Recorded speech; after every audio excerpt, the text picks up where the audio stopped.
Hello and welcome everyone, this is Calebovitsch coming to you with another episode of Deck Check. Now today, as the time of recording this video, is the start of a new season in Eternal Card Game, December.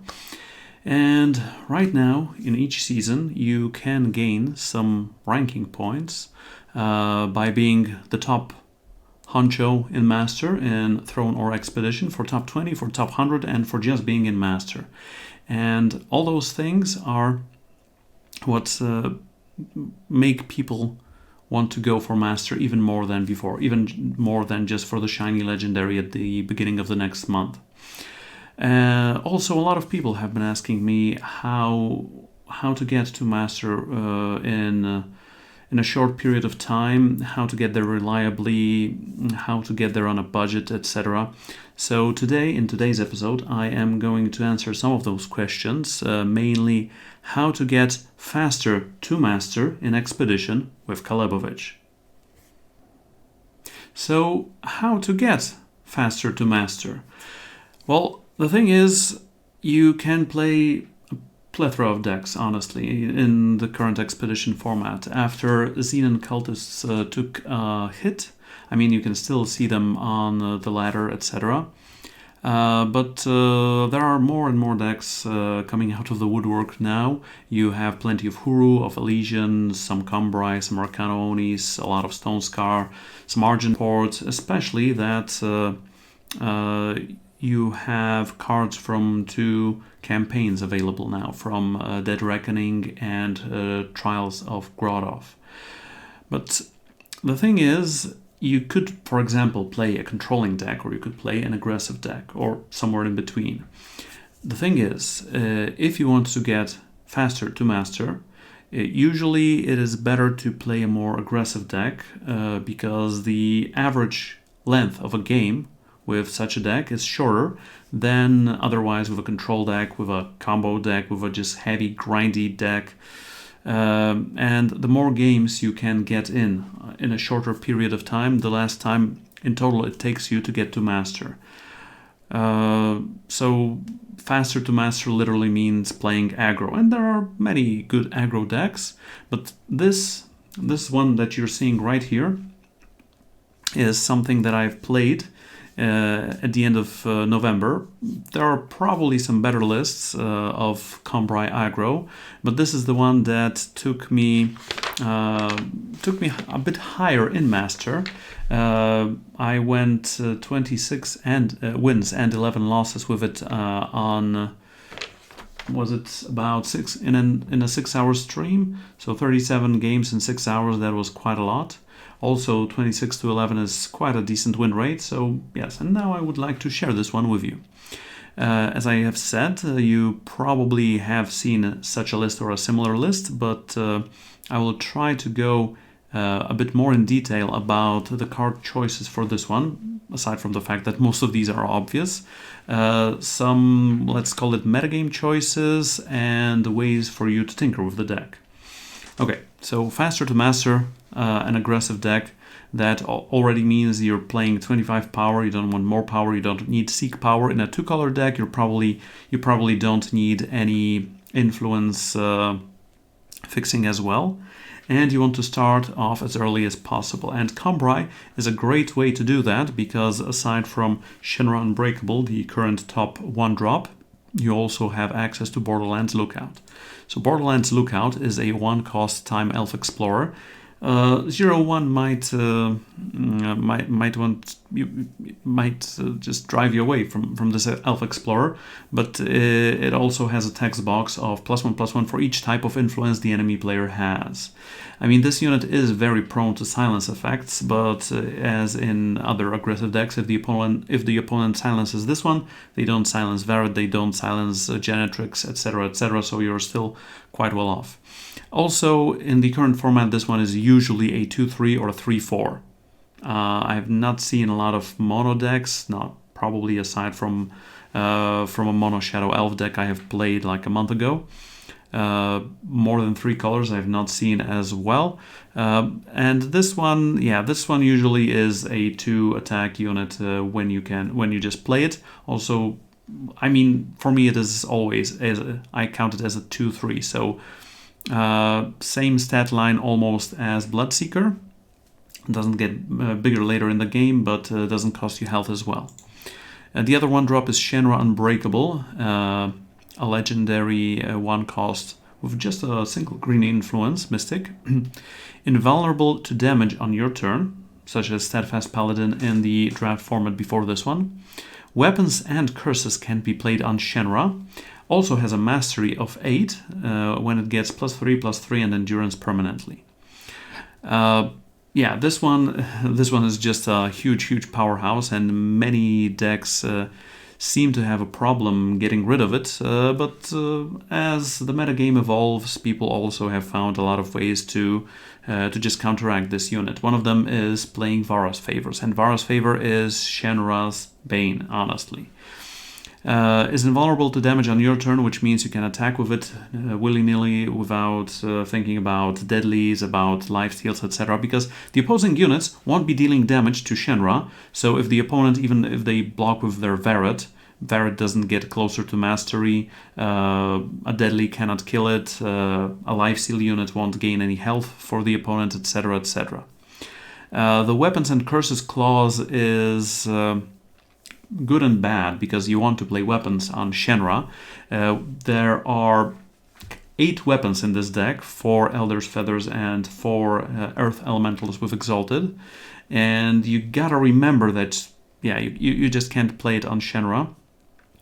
You also have to remember when the opponent has Shenra and are playing Daring Griffin or other Exalted units, but I'm gonna get to that later on. But also curses can't be played on Shenra, which means it can't get permafrozen, it can't get afflicted from Zelia, etc, etc. Although, there is one curse called Avigraft, that this one is quite prone to. Because Avigraft is played on a player, and then Avigraft kills a unit without flying. So you actually can kill Shenra with an Avigraft, but you can't play curses directly on Shenra. This is a curse relic that you are playing on the opponent. Alright, in the 2-drop department, we have 4 copies of Intrepid Longhorn, a 2-cost Combrei 3/3 Minotaur Mage with Mastery 6, play a random sigil from your deck. It isn't here to fix your influence. It isn't here to ramp you up. It is here because it's a 2-cost 3/3 and we don't have Teacher of Humility available in this format. I mean, 2-cost 3/3 is a huge deal, especially in a format without Torch, without Suffocate, with only Permafrost, but yeah, we can take care of Permafrost in a number of ways. Also, you gotta remember that the random sigil you're getting comes into play ready, and you have to have that in... take that into consideration, into account, when you're planning out your turns, because ramping out with this one is a huge deal from time to time. Next up, we have 4 copies of Resolute Monk, a 2-cost time 3/1 Mystic, with an Empower ability of +2/+2 and Overwhelm in said turn. And this is a huge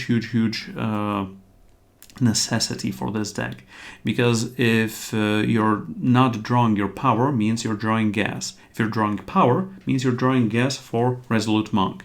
And Resolute Monk is better because of the introduction of emblems in the Flame of Zolta.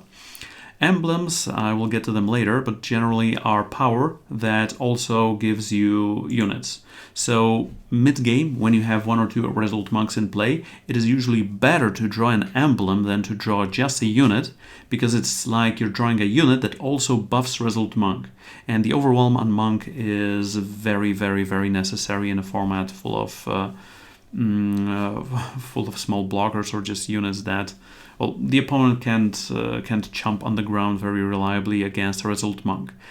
It also has the downside of being quite vulnerable to Vara's Favor, and as you might imagine, Vara's Favor is actually one of Shadow Banes of this deck. But does it matter in general? Probably not. You can overwhelm the opponent anyway. Next up, we have 4 copies of Varret Hero in Training, a 2-cost neutral warrior. a 2/3 unit with a mastery of 6, transform into a Varret of your choice. Now, these choices of Varrets have been slightly changed. Varret the Wise used to be a 4/4 like a week ago.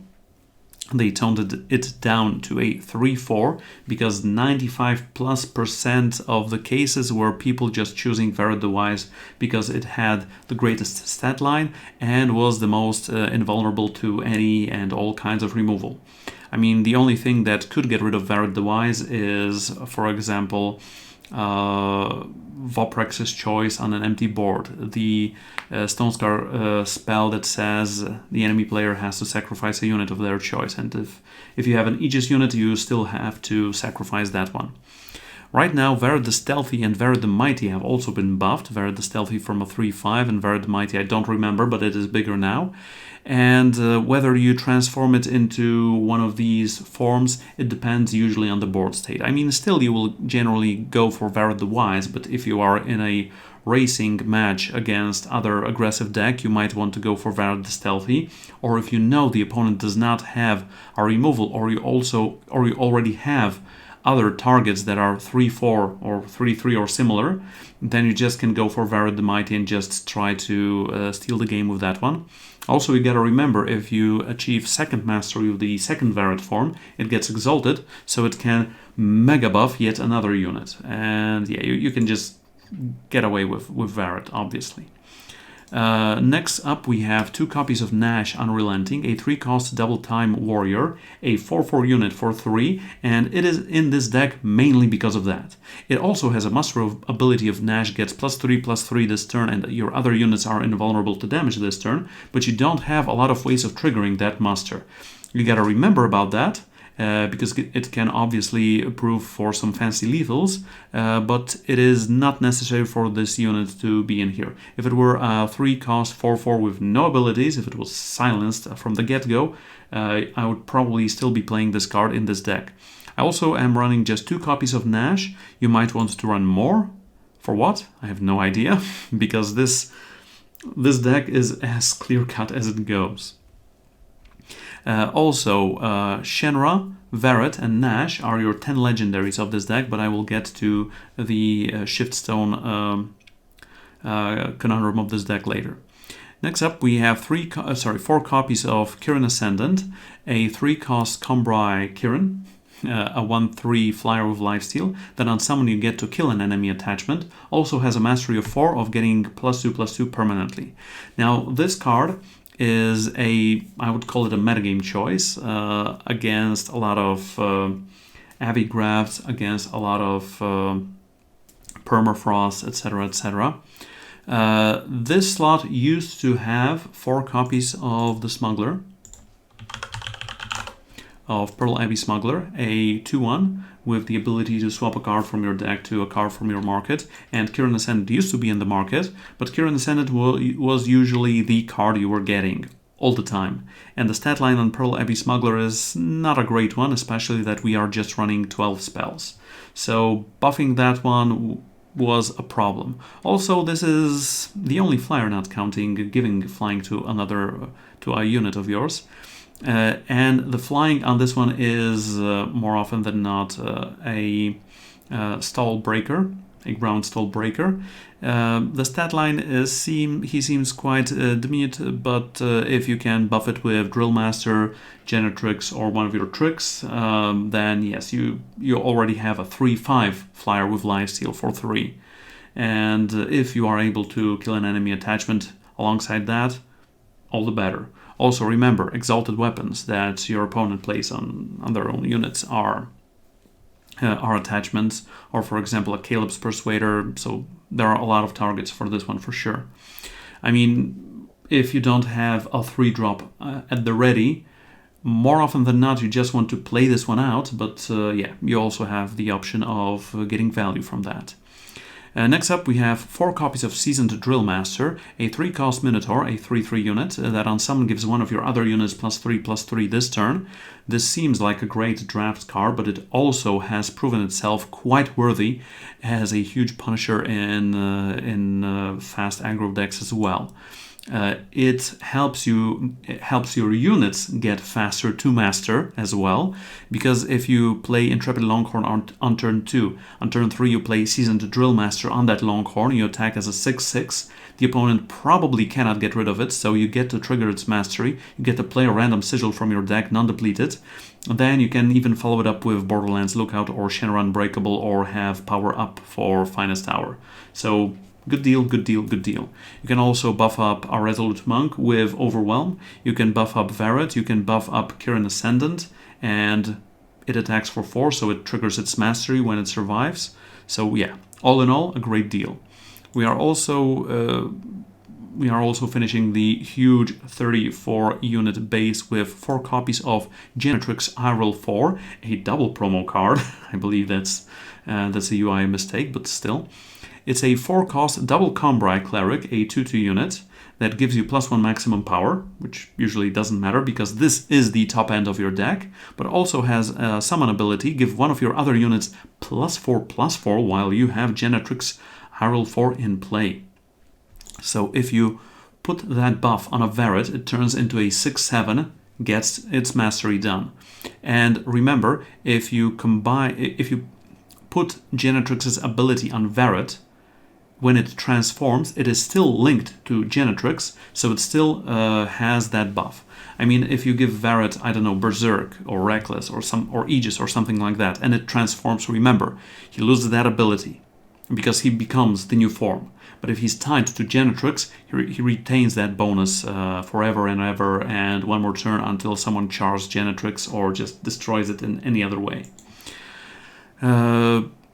Yeah, this is the top end of the deck, but I will get to that in a moment with emblems.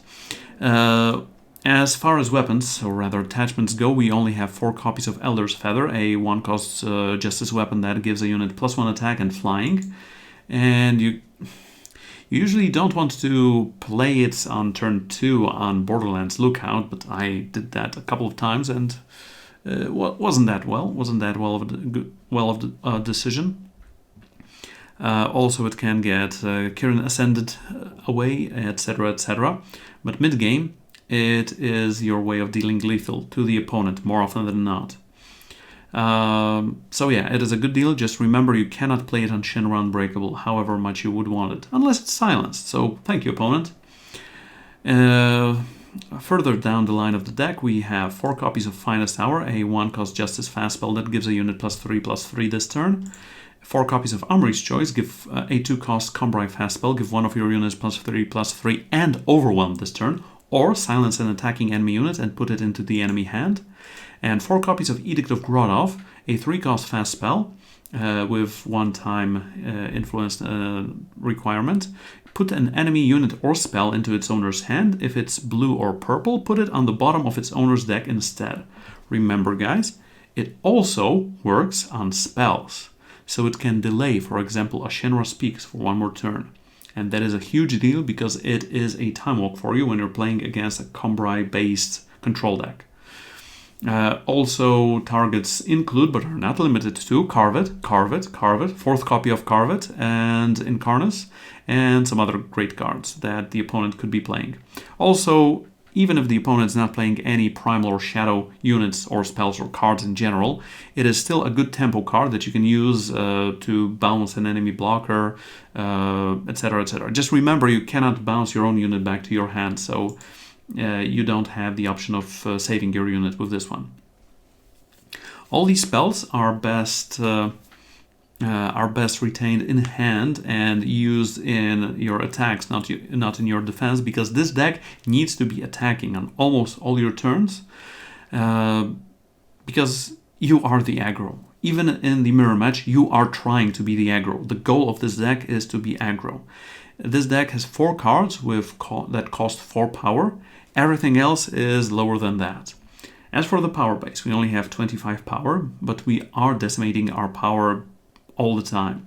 We have the obvious 4 copies of Seed of Progress and Combrei Insignia, but we also are running 4 copies of Emblem of Korosh and 4 copies of Emblem of Grodov. Now, emblems are new cards from the Flame of Zolta that give you an influence and 1 max power, but you get to take 1 damage. And also you can decimate if you have at least 3 time or justice influence already to create and draw a 2/2 earth elemental with exalted or a 2/2 wind elemental with flying. Yes, this means that you are both running 25 power and you're running 8 additional units. I mean, from time to time you don't decimate, but yeah, you do it more often than not.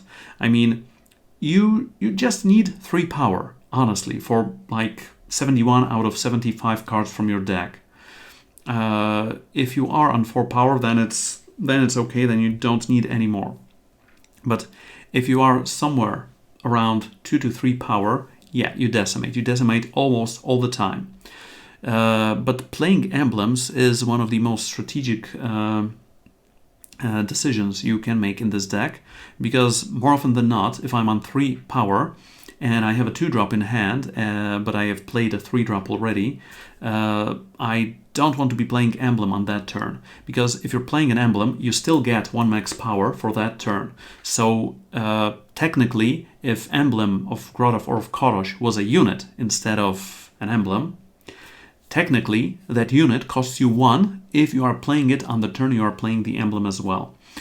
So for example, you have a 2-drop in hand, you have 3 power in play, and you have an emblem in hand.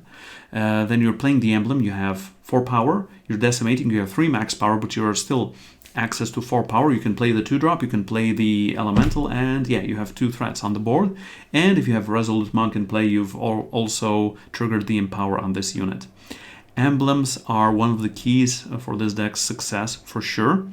Also remember about the Exalted on Earth Elemental, that you want somewhere to put that weapon, so you cannot do it on Shenra, usually.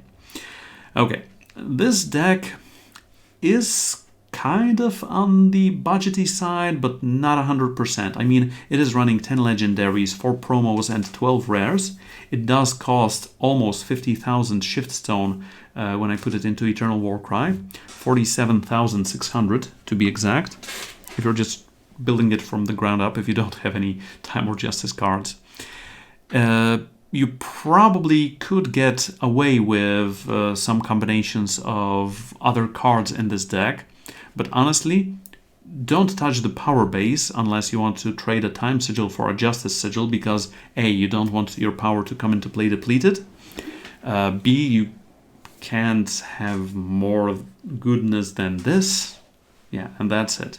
As far as spells and attachments go, I think these 16 are key and core to this deck's success. You might want to add 1 or 2 other tricks to this deck, like, I don't know, maybe a main deck Lay Siege, if you want a Mirror Breaker or something like that. But don't go lower than these spells, these attachments. These are commons, uncommons. You should have access to them. Now, when it comes to units, you probably could get away with some budget options, but as I have looked through 1-drops, you can't get any better than Borderlands Lookouts or Shenra Unbreakables. I mean, when I was going through 1-cost units in Expedition, the only other card that caught my eye was actually Gar, Master Sandmage, but it is legendary in and of itself, and it is not much better. It's, in my opinion, it's worse than those 2 units, so yeah, there's that.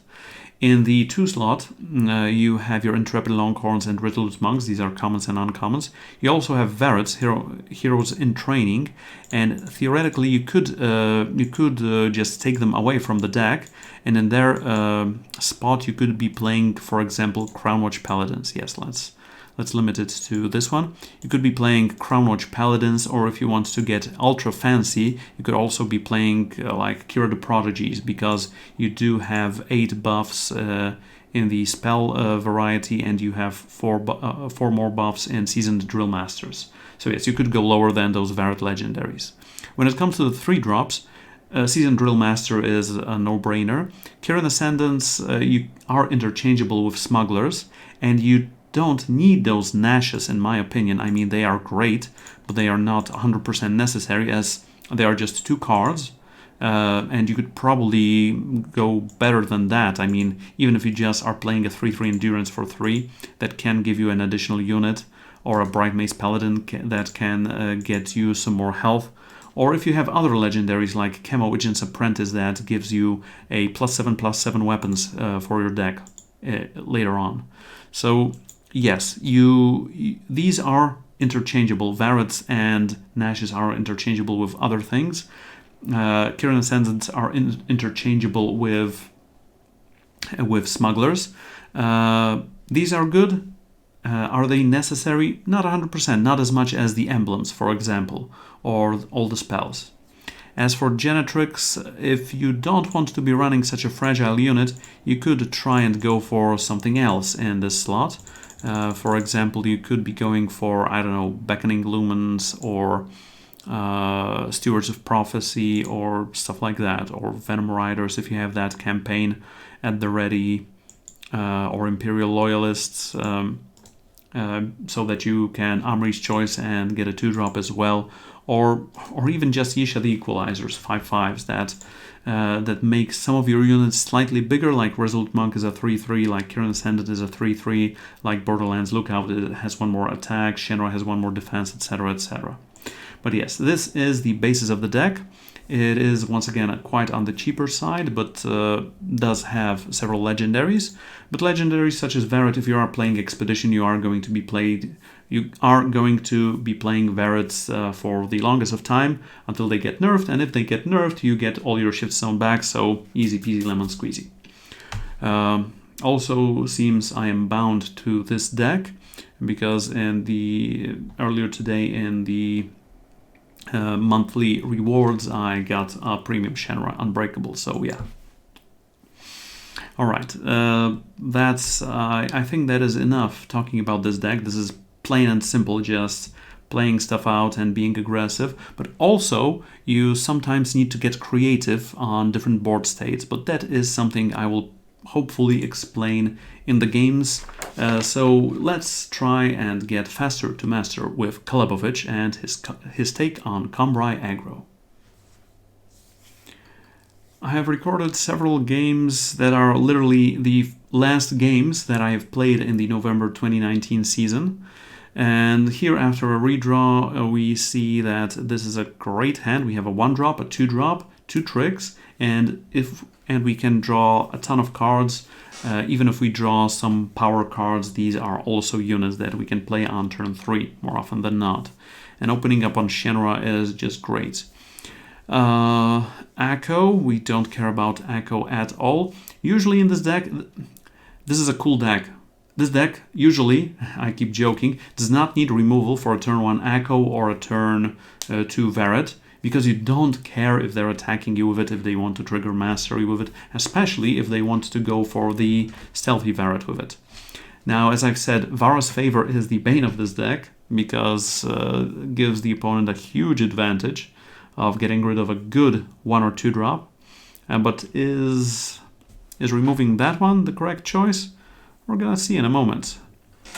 We have access to 3 tricks now, but given that the opponent is already on 18, I believe we want to use them to our aggressive advantage, not to our defensive advantage. So for example, if the opponent attacks now, I want to block, I want to have a Finest Hour or Armory's Choice up as a trick, but other than that, I just want to attack with my units. So here the opponent is attacking with their 2/3, I'm just blocking, and I'm not playing either Finest Hour or Armory's Choice on my unit. Sure, let them get to Mastery. This game will be over much, much sooner than that. On the other hand, given that I did not draw power, I chose not to attack and go on the defensive this time. So yes, let us see how this game progresses. So could have done it slightly different back then, but right now I would not have access to Finest Hour if I played that one. I believe I would rather play Armory's Choice on the previous one just to have an option. Cousin Dark card, yeah, this one is a slight problem, but given that the opponent only has 1 power up, they could be holding up Char or Spiteful Strike. I am counting on them having neither, but neither also helps them in this situation, and we are just killing Varet off. I believe killing Verets here is better than killing off Akko. Now this Elder's Feather we can put on our 4-1, now 4-1 flyer, and with 2 Armory's choices that mean potentially plus 6 damage. Yeah, we are all fine and dandy here. Now the opponent played a Jack's Knife on their cousin Dark card, and we actually don't want that one to connect. We want to kill that one so that the opponent doesn't get a free dragon, because that would just stop our Flying Monk. And we do want to kill off that Akko. We've seen the opponent did not have a stop, so they probably don't have a Spiteful Strike. And that's a strange occurrence here. I believe the opponent should be just killing off the flyer unless they have some flyers of their own, because yeah, this flyer right now is just killing them off. I mean, the opponent is down to 6. I would rather just get rid of my own Akko if I was the opponent, but they might have a plan, like cremate for that flyer right now and just holding their Akko. Alright, they have another unit, but right now we're just attacking with both. We don't care. The opponent does not have any good blocks that make them survive, especially that now we can overwhelm over that unit and we just kill the opponent. Below 4 minutes. Faster to master. Game 1 is already over. Game 1 is over. Let game 2 begin. And this is a bad hand. You want to have at least a 2-drop, if not a 1-drop. This is not an optimal hand, but it is better than a 6-card hand. We are starting off with Shenra, even against, well, especially against Scorpion. I wanted to say even against Shadow, which can be playing Vara's favor. Yeah, Shenra is just unscorpionable, if that's a word, or a thing. We can follow it up with either Emblem of Grotov and Varet, or playing Borderlands Lookout and something else. And here, honestly, you could go both ways. You could go for just Varet and trading it off with a Scorpion, or just playing another 2-3. I believe the other way was probably even better, honestly, of just playing a Seed of Progress and that 2-3. Right now, I want the opponent to trade with Varet, and we are playing Resolute Monk, but we are not playing the power, because whether we're playing a 2-drop, or sorry, a 1-drop or a 3-drop, it has almost the same power on the board, and we do want to make as much use of our power as possible. So we are playing that. We are playing Seasoned Drill Master, and right now our lowly 3-1 is attacking as an 8-6 with Overwhelm, and that is a huge deal. And it is turn 4 for the opponent, and the opponent is already down to 12 health. So yes, that is a huge deal, because as I have said time and time again, we are the aggro. Seer of Prophecy gets Genetrix out. I mean, we are stuck with a 4-cost 2-2 that does nothing, but we can still keep attacking with a lot of great stuff here. Edict of Grotov doesn't do a lot for us, but after playing this and attacking with both, we can play another Resolute Monk and the Lookout, and we don't care about saving our unit, we just care about finishing the opponent off. So we can either just Edict of Grotov their blocker or do stuff like that. It will also just depend on what the opponent does. Xenon Temple. Xenon Temple means the opponent is just going to kill one of my units off. Probably Resolute Monk, as it threatens lethal if we have a power in hand. Now we have 5 power on the board. The opponent is on 7. We do have Emblem of Korosh here. Okay, so now I will pause for a moment, because this is math time. Math is for attackers as well, especially power math.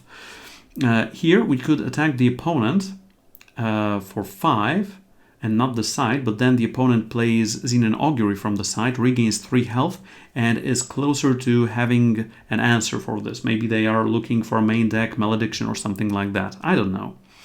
So what I want to do here is kill the side, get another 2 attack worth of a unit onto the board, for example the Wind Elemental off of Emblem of Korosh, And then if I do it right now, as I have said in the theoretical part of the video, it means that Wind Elemental technically cost me 1 because I am going up to 5 max and 5 on this turn. I'm going down to 4 max because I'm decimating. I'm paying 2 out of that 5 and I still have 3 up for Edict of Grodov, and the opponent has some shadowy badness up there, probably.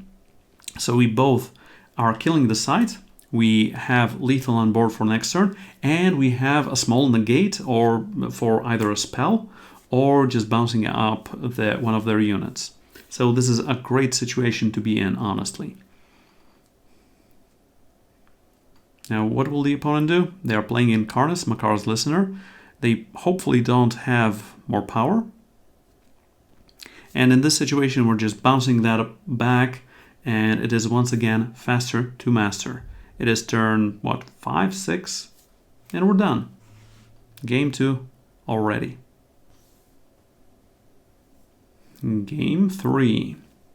And this hand could use some love. I mean, we can start with Shenra, but can we play Varret on turn 2? Even if we can just play Varret on turn 3, it should be good, but yeah, I would love to draw a non-depleted power source. Like, even if I draw a Sigil, one or the other, I can play Varret on turn 2. Even if I get an emblem, I'm gonna play Varret on turn 2, and I will have a trick on turn 3, but that is not the case, and I have not drawn one of my remaining 7/1 drops, so yeah, this is a slow start, honestly. Even Shenra on turn 1 can be considered a slow start.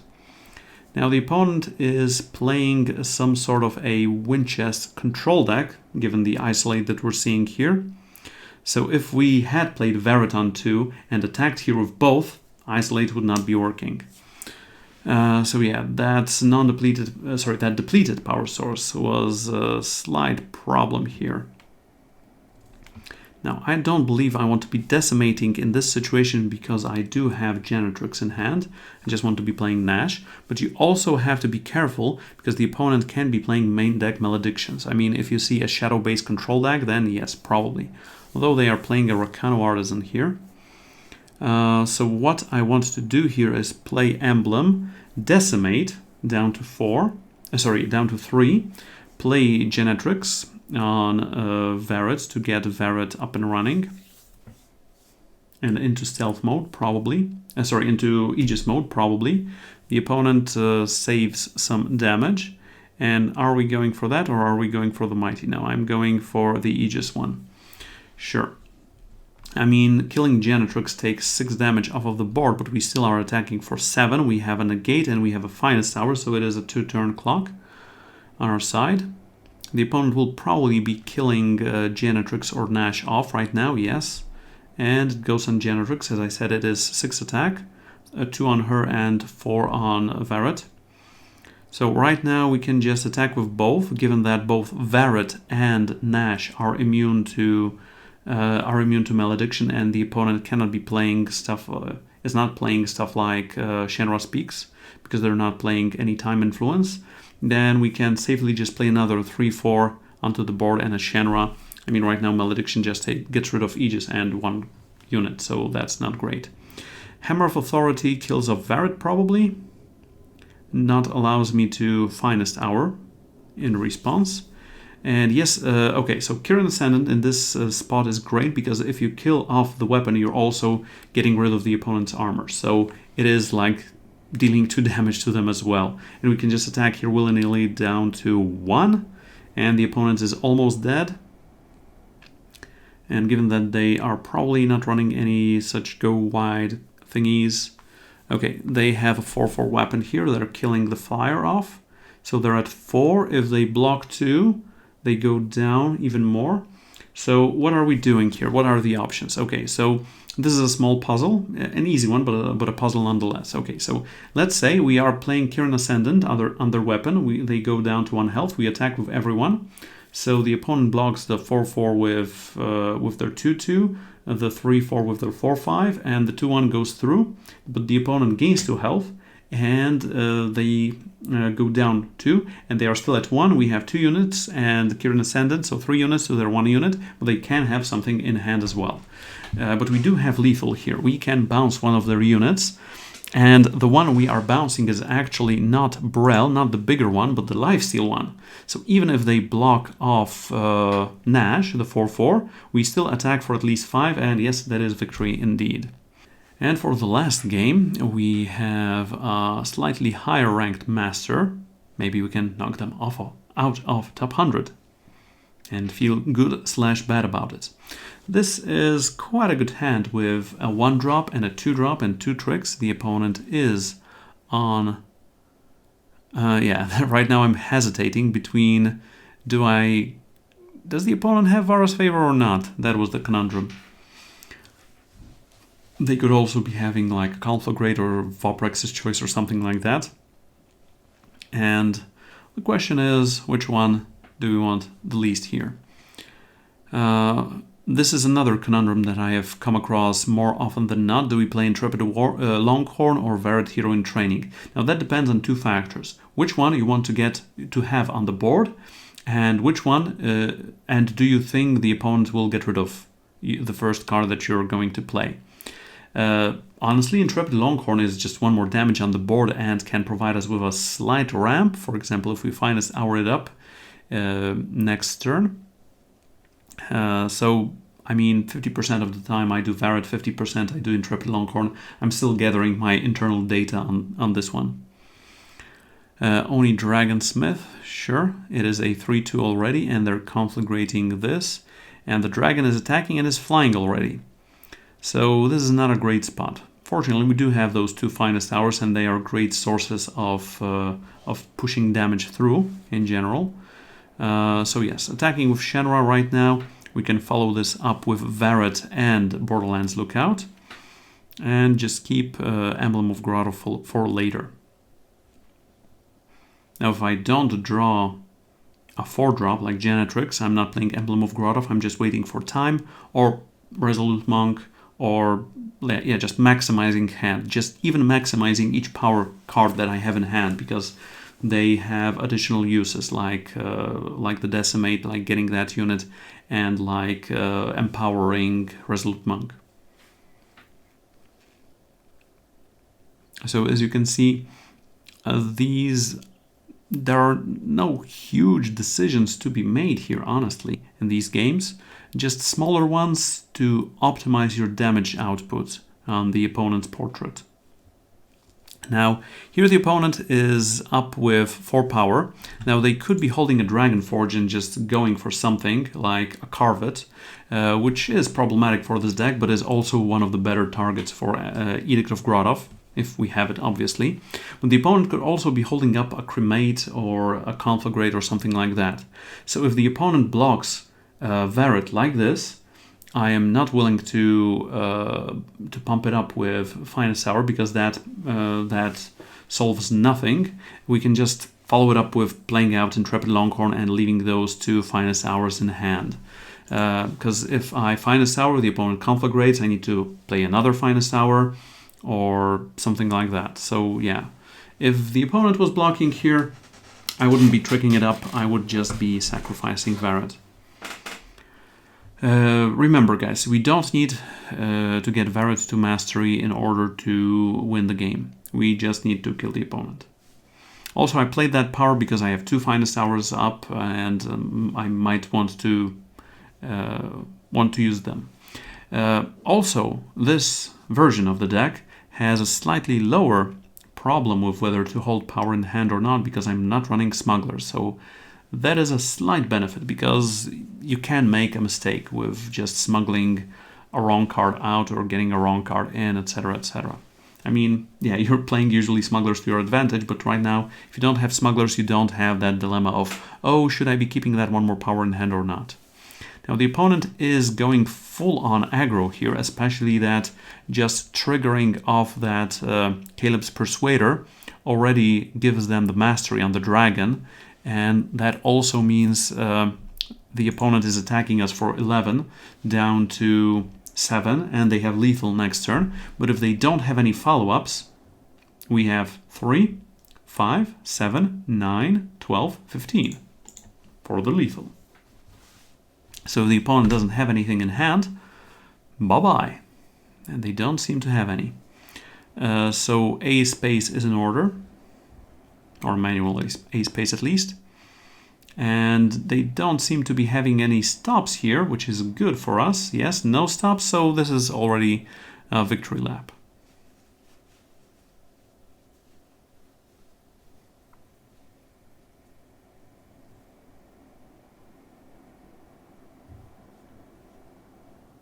Alright, there you have it, ladies and gentlemen. Faster to master with Calebovitsch in the way of Combrei Aggro.